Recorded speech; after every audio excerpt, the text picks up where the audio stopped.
YCP పేదల ప్రభుత్వం మరో 30 ఏళ్లు జగనే సీఎం రిలీఫ్ ఫండ్ ₹1,00,000 చెక్లు అందజేసిన ఎమ్మెల్యే వాసుపల్లి. మానవత్వంతో పరిపాలన అందిస్తున్న ముఖ్యమంత్రి జగన్మోహన్ రెడ్డి అని దక్షిణ నియోజకవర్గం ఎమ్మెల్యే వాసుపల్లి గణేష్ కుమార్ కొనియాడారు. వైసీపీ అంటేనే పేదల ప్రభుత్వమని అన్నారు.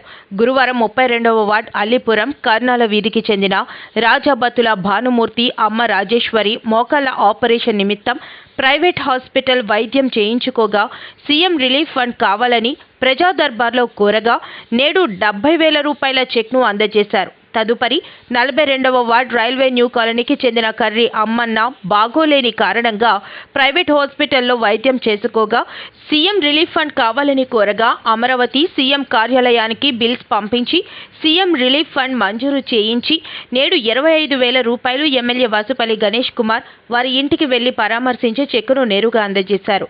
ఈ సందర్భంగా ఆయన మీడియాతో మాట్లాడుతూ ప్రజల సమస్యలు తెలిసిన వెంటనే స్పందించే ఏకైక ముఖ్యమంత్రి మన జగన్మోహన్. ఆర్థికంగా బలోపేతం ఏ రకంగా చేయాలి, లేదు మెడికల్గా ఇబ్బందులు ఉండే వాళ్ళకి ఏ రకంగా మనకి 100% ఒక ₹25,00,000 ఆరోగ్యశ్రీ కార్పొరేట్ హాస్పిటల్స్లో ఒక కార్పొరేట్ వైద్యాన్ని అందించడం ఈ ప్రభుత్వానికే సాధ్యమైంది. ఏవైతే కొన్ని కాంపోనెంట్స్ ఆరోగ్యశ్రీలో వర్తించువో దానికి అదనంగా డబ్బులు ఇచ్చి ఇప్పుడే మేము 2 చెక్లు అందించాం.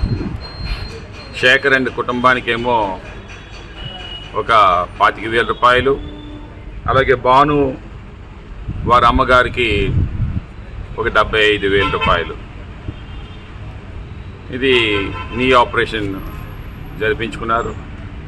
సో దాని తగ్గ మేమేమో ఈరోజు ఆర్థికంగా వారి ఇంటికే వెళ్ళి ఆ సీఎం రిలీఫ్ చెక్స్ని అందించడం జరిగింది.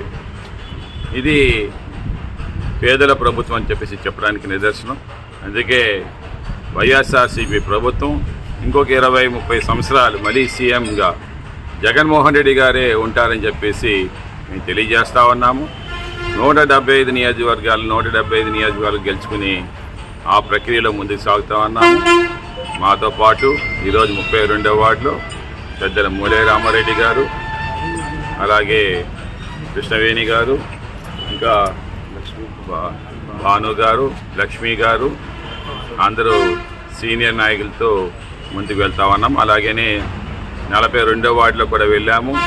అక్కడ ఆళ్ళ శ్రీనివాస్ గారు ఆధ్వర్యంలో, ప్రసాద్ గారు డైరెక్టర్ గారి ఆధ్వర్యంలో కూడా చేశామని చెప్పి తెలియజేయడానికి చాలా ఆనందపడతా ఉన్నాం.